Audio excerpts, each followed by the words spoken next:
Ceci est la manne quotidienne, version audio. Elle a ce soin préparé pour nous aider à gagner spirituellement tout le long de l'année. Nous sommes aujourd'hui, samedi du 25 février 2023, et nous continuons le thème récompenser en conséquence. Récompenser en conséquence. Prions, Père, nous te remercions, nous te glorifions aujourd'hui pour cette opportunité que tu nous as donnée. Notre prière, Seigneur, qui nous guide et qui nous contrôle. Merci pour cette parole que tu m'as donnée ce matin. Au nom précieux de Jésus, nous avons prié. Amen. Récompenser en conséquence. Nous lisons notre texte dans Ésaïe. Ésaïe chapitre 3. Au verset 1. Ésaïe chapitre 3, verset 1 jusqu'au verset 12. Le Seigneur l'Éternel des armées va ôter de Jérusalem et de Juda tout appui et toute ressource de pain et de toute ressource d'eau. Le héros et l'homme de guerre, le juge et le prophète, le devin et l'ancien, le chef des 50 et le magistrat, le conseiller d'artisans, distingué et l'habile enchanteur. Je leur donnerai des jeunes gens pour chefs, et des enfants domineront sur eux. Il y aura réciprocité d'oppression parmi les peuples. L'une opprimera l'autre, chacun son prochain. Le jeune homme attaquera le vieillard et l'homme de rien, celui qui est honoré. On ira chacun jusqu'à saisir son frère dans la maison paternelle. Tu as un habit, sois notre chef. Prends ces ruines sous ta main. Ce jour-là même, il répondra, je ne saurais être un médecin, et dans ma maison il n'y a ni pain, ni vêtements. Ne m'établissez pas chef du peuple. Jérusalem chancelle et Juda s'écroule, parce que leurs paroles et leurs œuvres sont contre l'Éternel, bravant les regards de sa majesté. L'aspect de leur visage témoigne contre eux.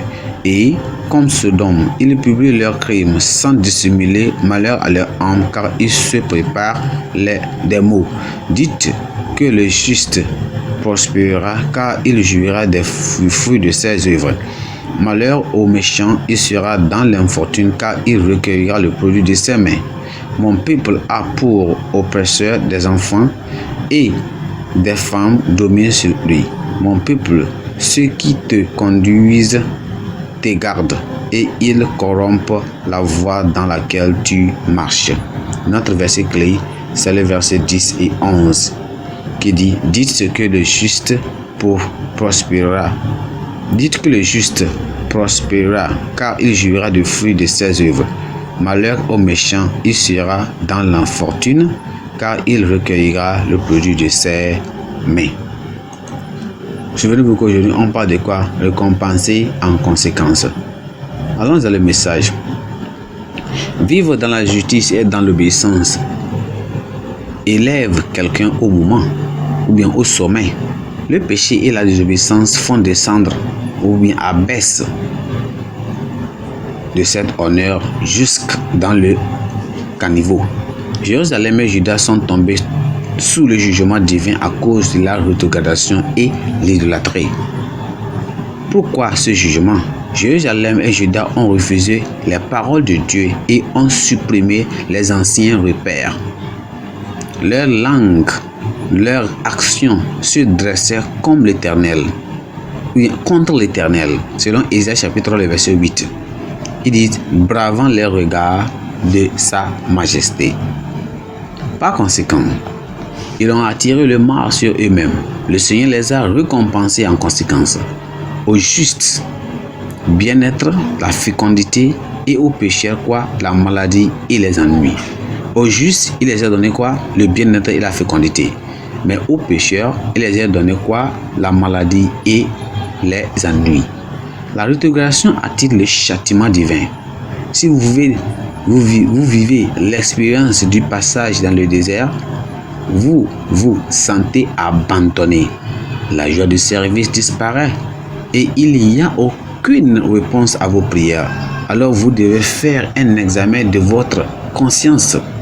Judas pensait qu'il faisait du mal au Seigneur, mais le mal était en réalité envers eux-mêmes. Ils ont subi une défaite parce qu'ils sont devenus indépendants de Dieu et ont considéré sa loi comme une donnée étrangère. Si vous êtes devenu indépendant de Dieu, en rendant un culte et à un service charnel, vous devez retourner à lui aussi très vite pour possible et éviter la colère divine. Le retour est simple. Reprenez la parole de Dieu au sérieux. Retournons au calvaire et même à la croix pour obtenir de l'aide afin d'être restaurés.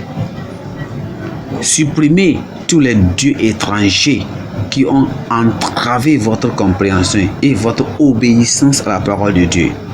Il retournera à nouveau son visage vers vous et vous serez restaurés et bénis. Amen. Dieu nous appelle au retour envers lui. On va l'écouter au nom de Jésus. Prions, Seigneur, te remercions. Merci pour cette opportunité de nous donner encore de revenir vers toi. Il y a de bonnes choses pour ceux qui obéissent. Et il y a de mauvaises choses, des punitions, des ennuis pour ceux qui n'obéissent pas. Seigneur, mais nous prions que tu nous donnes le discernement pour pouvoir comprendre quand tu manifestes ton châtiment. Seigneur, nous prions, nous mettons notre vie, notre famille devant toi et nous demandons, Seigneur, une révélation de nos torts qui t'offense, ça soit c'est générationnel ou bien actuel. Seigneur, fais donc preuve de miséricorde alors que nous puissions se repentir. Seigneur, nous sommes pleins de méchanceté dans cette nation. Nous sommes pleins de méchanceté dans cette nation, Seigneur. Et pitié, et accorde-nous l'esprit de repentance.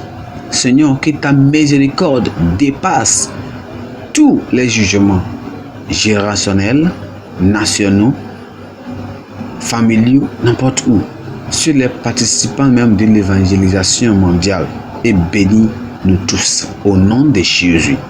Seigneur, merci car tu nous as exaucés. Au nom précieux de Jésus, nous avons prié. Amen. Notre pensée du jour dit: le chemin de l'obéissance est la route la plus agréable à parcourir. Le chemin de l'obéissance est la route la plus agréable à parcourir. La Bible en un nom. 1 Corinthiens chapitre 5 jusqu'au chapitre 7. 1 Corinthiens chapitre 5 jusqu'au chapitre 7. Merci, que le Seigneur vous bénisse. Amen.